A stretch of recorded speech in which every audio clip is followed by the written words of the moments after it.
Bem-vindos ao podcast de Clínica Médica da Universidade Federal Fluminense. Meu nome é Ronaldo Gismondi. Eu lembro a todos que esse material é destinado exclusivamente a médicos e estudantes de medicina e não deve ser utilizado por profissionais de outras áreas. O nosso tema de hoje é o angioedema. O angioedema é definido como um edema, em geral localizado e assimétrico, que acomete a pele e as regiões de mucosa e é causado, do ponto de vista fisiopatológico, por um aumento da permeabilidade vascular, um aumento da permeabilidade do endotélio com extravasamento de plasma para a região da derme do subcutâneo. Os locais mais comuns de ocorrência do angioedema são a face e a região da via aérea superior, porém ele pode ocorrer na mucosa genital e até em lugares como o intestino. Há múltiplas causas para o angioedema, mas ele, didaticamente, é dividido em dois grupos. O angioedema que ocorre isolado. Então, você tem um edema exclusivo da região, por exemplo, dos lábios e da língua, que é uma das formas mais clássicas, comuns assim. Esse edema isolado, ele, em geral, está relacionado a um acúmulo de bradicinina. O outro tipo é o angioedema com urticária. Então, além do angioedema, você tem manifestações, aspas, de alergia associada. Então, você tem aquelas máculas eritematosas, aquelas pápulas eritematosas, pruriginosas, você pode ter broncoespasmo, você pode ter hipotensão, você tem um quadro mais intenso e, em geral, está relacionado à ativação de mastócitos com liberação de histamina. É um processo de início mais agudo do que a bradicinina e, em geral, mais curto. Então, é mais agudo e mais curto do que o outro processo. Essa forma do angioedema urticariforme, ela é subdividida em dois grupos. Agudo, quando tem menos de 6 semanas, ou crônico. Então, nós temos dois tipos de angioedema. O angioedema, ele, em geral, tem essa característica de ser assimétrico, ele não é gravitacional, tem essa predileção pela região da face e, apesar de ser por um aumento da permeabilidade capilar e, por vezes, urticariforme, ele não chega a ter, por exemplo, um calor, um rubor e uma dor tão intensos quanto, por exemplo, uma celulite ou uma dermatite de contato, que são diagnósticos diferenciais, A celulite, a dermatite de contato, a rosácea nas suas formas mais graves, manifestações de colagenose, são todas formas de manifestações de lesões na pele, no rosto, que fazem diagnóstico diferencial com o angioedema.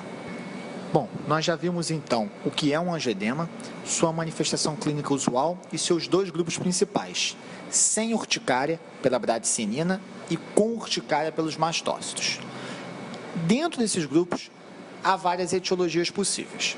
Quando você está diante de um paciente sem urticária por bradicinina, vocês têm que pensar: uso de fármacos. O clássico é o inibidor da enzima conversora, o IECA, Então, o IECA é aquele que cai nas provas de residência, que todo mundo conhece, é uma causa comum de angioedema sem urticária.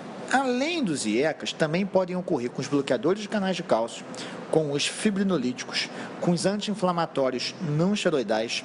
Pode ter uma forma adquirida por deficiência de uma enzima do complemento, que é o C1,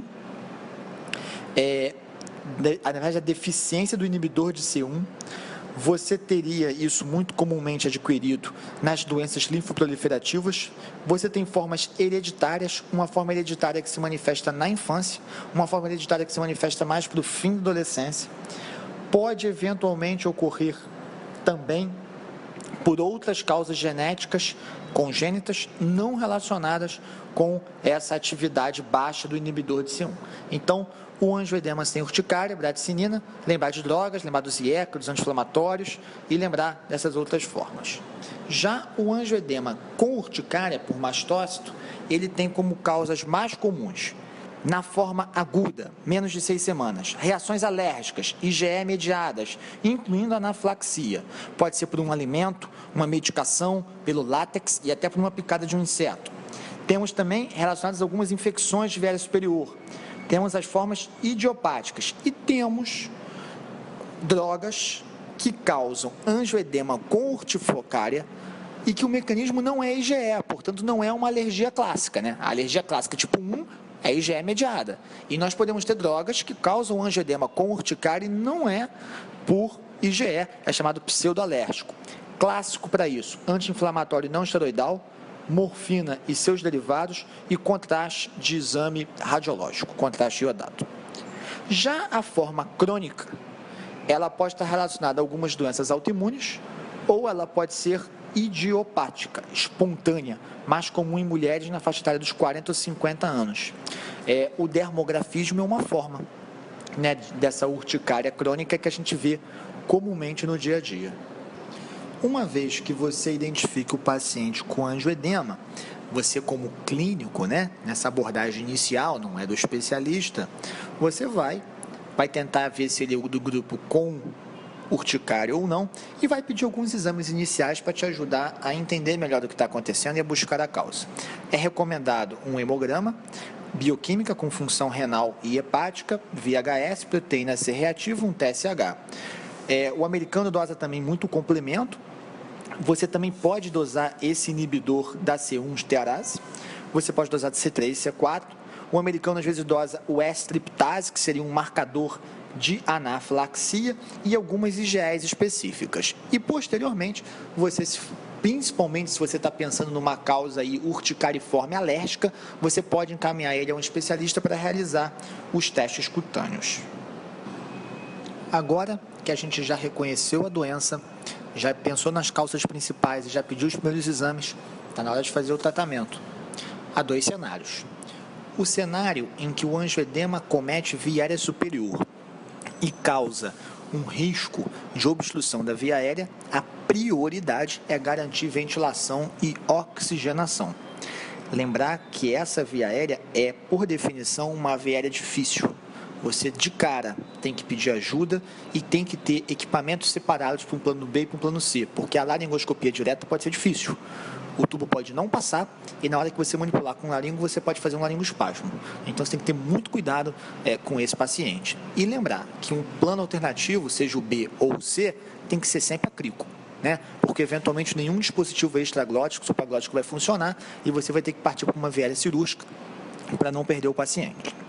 Mas fora dessa situação aguda mais crítica, qual é o tratamento?